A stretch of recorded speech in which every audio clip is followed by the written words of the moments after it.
dengan semangat. Kalian harus tetap jaga kesehatan ya. Ingat himbauan dari pemerintah, stay at home, jaga jarak, selalu rajin cuci tangan, dan pakai masker. Jika kamu lakukan ini, maka mudah-mudahan kalian akan terbebas daripada infeksi COVID-19.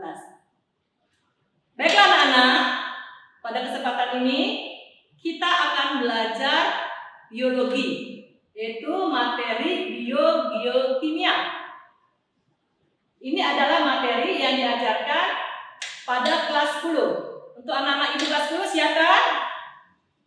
Baiklah, sekarang kita lihat biogeokimia. Apa itu daur biogeokimia?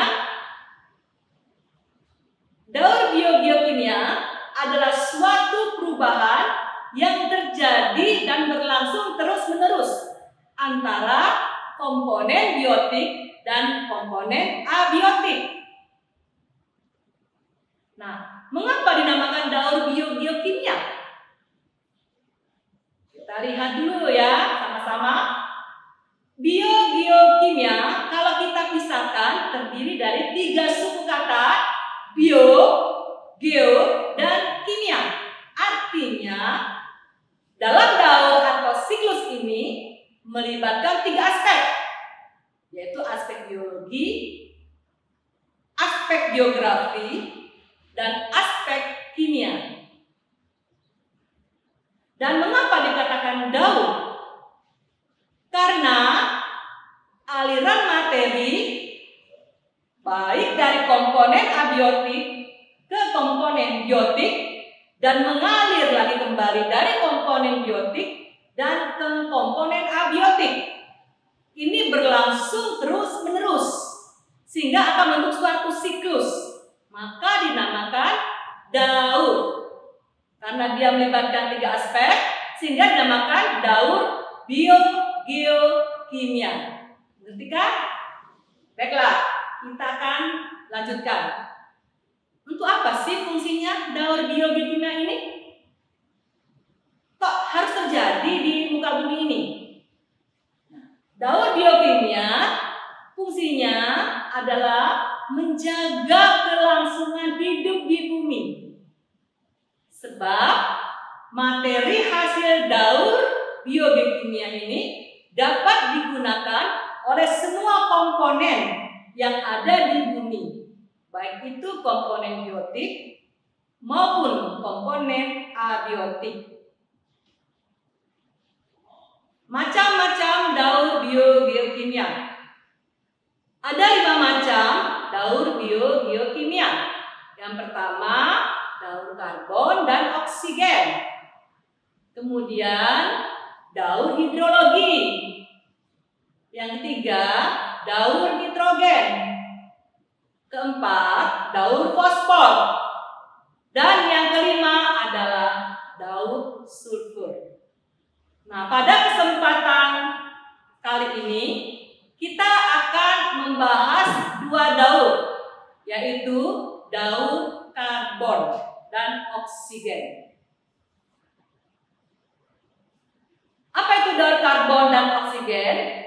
Daur karbon dan oksigen yaitu suatu daur di mana karbon dan oksigen mengalami keterkaitan satu sama lain. Proses-proses yang terlibat dalam daur karbon dan oksigen diantaranya fotosistem, respirasi, kebakaran, dan juga dekomposisi. Nah, mengapa fotosintesis merupakan daur karbon dan oksigen? Kita perhatikan di sini, reaksi kimia fotosintesis.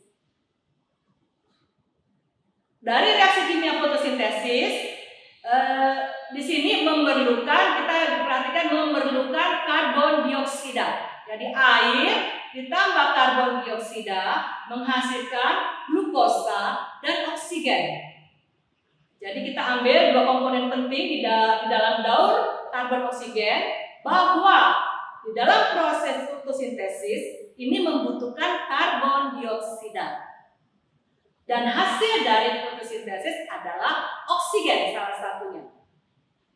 Nah, yang di bawah ini adalah respirasi. Untuk respirasi, di sini gula ditambah oksigen menjadi air, ditambah karbon dioksida dan ATP. Jadi hubungannya dengan daur karbon oksigen, bahwa dalam respirasi membutuhkan oksigen dan menghasilkan karbon dioksida. Nah, anak-anak, kalau kita memperhatikan di sini antara respirasi dan fotosintesis ini daunnya bolak-balik.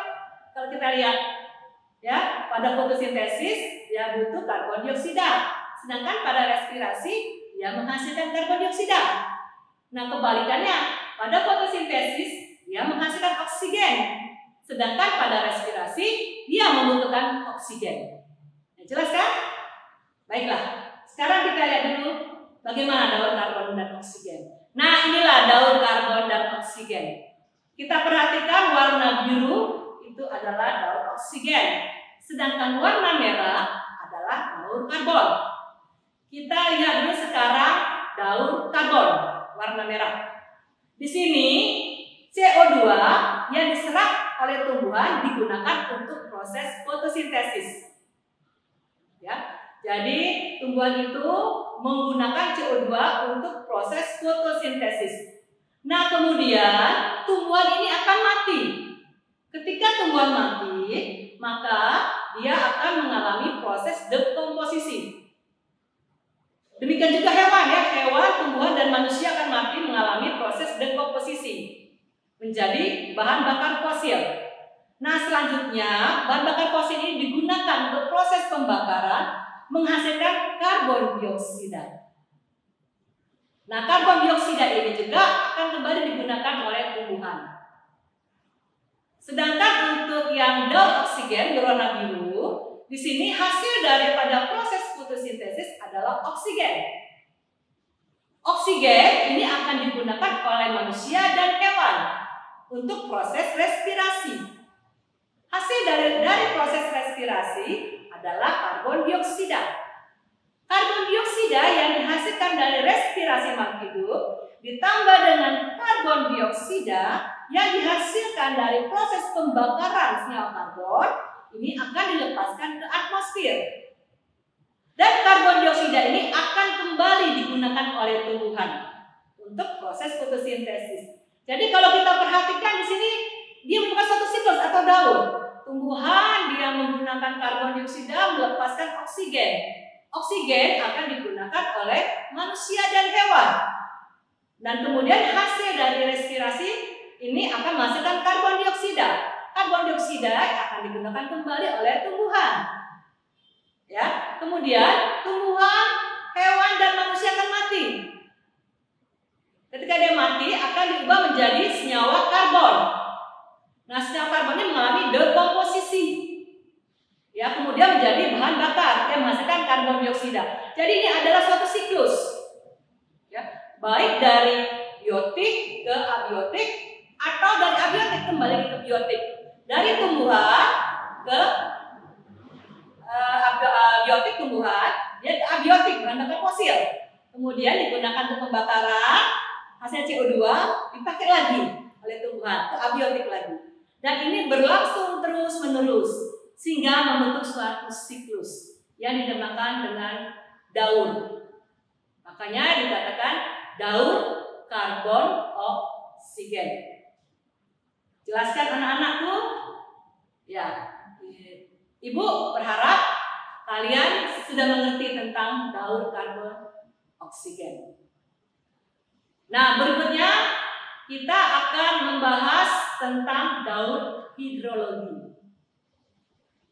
Daur hidrologi adalah suatu siklus air yang tidak pernah berhenti di atmosfer bumi ini.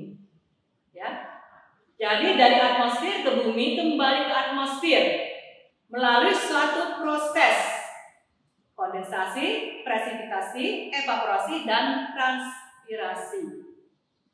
Nah, sebelum kita lebih lanjut membahas tentang daur hidrologi, kita lihat dulu Apa sih itu kondensasi, presipitasi, evaporasi, transpirasi, dan banyak lagi istilah-istilah dalam daur hidrologi. Kita lihat dulu istilah-istilah dalam daur hidrologi sehingga nanti kita mengerti tentang daur hidrologi. Nah, ini ada beberapa istilah dalam daur hidrologi. Ada namanya kondensasi. Apa itu kondensasi? Itu suatu proses terbentuknya titik air dari uap air yang berada di awan. Jadi itu adalah dari proses penguapan, baik itu air laut, sungai, atau dari makhluk hidup, kemudian dia menguap dan kemudian membentuk awan. Ini kita sebut dengan kondensasi. Sedangkan transpirasi adalah penguapan yang terjadi pada makhluk hidup. Ya, salah satunya tanaman itu transpirasi. Evaporasi adalah penguapan yang terjadi pada benda mati, misalnya permukaan laut, permukaan kolam, danau, dan sebagainya. Sedangkan presipitasi adalah turunnya air dari awan dalam bentuk curah hujan atau es, tergantung. Kalau suhu di atmosfer tadi di bawah 0 derajat Celcius, maka turunnya dalam bentuk salju, es. Tetapi kalau dia masih di atas 0 derajat Celcius, dia turun dalam bentuk air atau butiran air yang kita sebut dengan hujan. Kemudian sublimasi, itu proses evaporasi yang terjadi pada pegunungan atau pada salju dan es. Sedangkan runoff adalah proses mengalirnya air di permukaan tanah. Jadi kalau air di permukaan tanah yang mengalir disebut dengan runoff. Sedangkan infiltrasi dan perkolasi itu proses rembesan air secara vertikal. Kalau infiltrasi secara vertikal, dia masuk ke dalam misel-misel tanah atau pori-pori tanah. Sedangkan kalau dia perkolasi, ya, itu adalah proses mengalirnya air secara horizontal melalui pori tanah dan batuan, tapi di bawah permukaan tanah perkolasi. Beda dengan yang runoff tadi di atas permukaan tanah. Nah, itulah kira-kira istilah daripada hidrologi. Mengerti kan kalian? Ya, sekarang kita lanjutkan bagaimana proses daur hidrologi ini. Kita kembali lagi ke daur hidrologi. Nah, daur hidrologi ini ada 3. Daur hidrologi pendek, daur hidrologi sedang, daur hidrologi panjang. Kalau pendek ini ya, daur hidrologi di mana air laut menguap. Nah, kemudian uapnya naik ke udara dan bersatu membentuk awan. Nah, pada ketinggian tertentu awan mengalami kondensasi. Setelah sampai pada titik jenuh, maka dia akan turun dalam bentuk air hujan atau presipitasi. Nah, itu yang pendek. Jadi dia tuh penguapan terjadi di atas laut dan curah hujan juga terjadinya di atas laut. Ya. Kemudian yang sedang. Kalau yang sedang, air laut menguap, ya, naik ke udara, kemudian terbawa angin sampai ke daratan dan membentuk awan. Pada ketinggian tertentu, awan mengalami kondensasi.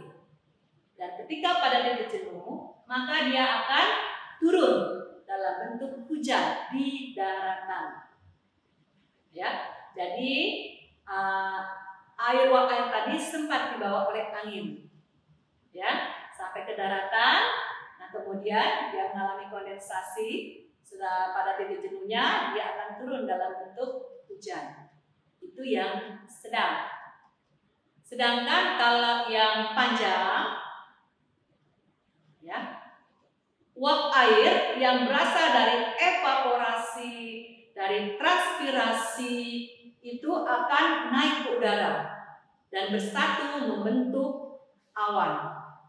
Nah, awan ini dibawa ke daratan ketinggian tertentu dia terhalang oleh pegunungan. Nah, kemudian awan ini mengalami kondensasi dan turun dalam bentuk air. Tapi ingat yang tadi kita bicarakan terdahulu, jika suhunya di bawah 0 derajat Celcius, dia bisa turun dalam bentuk salju atau es. Nah, kemudian hujan tadi turun di atas pegunungan, meresap di pegunungan, lalu diserap tumbuhan dan sebagian muncul menjadi mata air. Ada menjadi mata air dan ada yang mengalir melalui sungai ke laut. Nah, itulah hidrologi panjang, gaur hidrologi panjang. Nah, kita bisa perhatikan di sini. Jadi, kalau yang ini tadi, yang pertama ini adalah gaur hidrologi pendek, air di lautan menguap turun ya, tetap di lautan.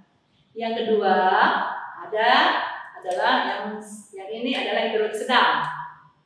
Jadi air menguap kemudian bentuk awan, uap yang tadi dibawa sampai ke daratan membentuk awan, kemudian dia turun dalam bentuk hujan di daratan. Nah, sedangkan yang ketiga ini adalah yang hidrologi panjang. Air menguap kemudian dibawa oleh angin sampai ketinggian tertentu, dia terhalang oleh pegunungan, maka dia akan turun dalam bentuk hujan atau salju. Nah, kemudian air yang turun mana? Air yang turun ini akan terserap oleh penumpang air, mengikuti aliran air tanah, ada yang sampai ke laut, ada yang sampai ke dalam filtrasi, nanti dia membentuk mata air. Jadi dia ada yang mengalami runoff, itu aliran di atas tanah, ada yang mengalami perkolasi, ya, ada yang mengalami infiltrasi, ya. Nah, itulah untuk air-air atau hujan yang turun baik di daratan maupun di pegunungan. Nah, inilah daur hidrologi. Jadi di sini kita simpulkan bahwa daur biokimia itu adalah suatu daur yang terjadi terus-menerus dan melibatkan faktor abiotik dan biotik. Ya. Nah, proses ini berlangsung dari abiotik ke biotik atau dari biotik ke abiotik sehingga membentuk suatu siklus. Itulah yang dinamakan biokimia. Fungsinya adalah untuk apa? Untuk kelangsungan hidup makhluk hidup di muka bumi ini. Jadi ya, ada 5, yaitu daur hidrologi, daur karbon oksigen, daur fosfor, daur nitrogen, dan daur sulfur. Itulah daur biokimia. Nah, demikianlah untuk materi kita pada saat ini. Berharap kita semua mengerti untuk daur biokimia dan sampai jumpa di materi berikutnya. Terima kasih.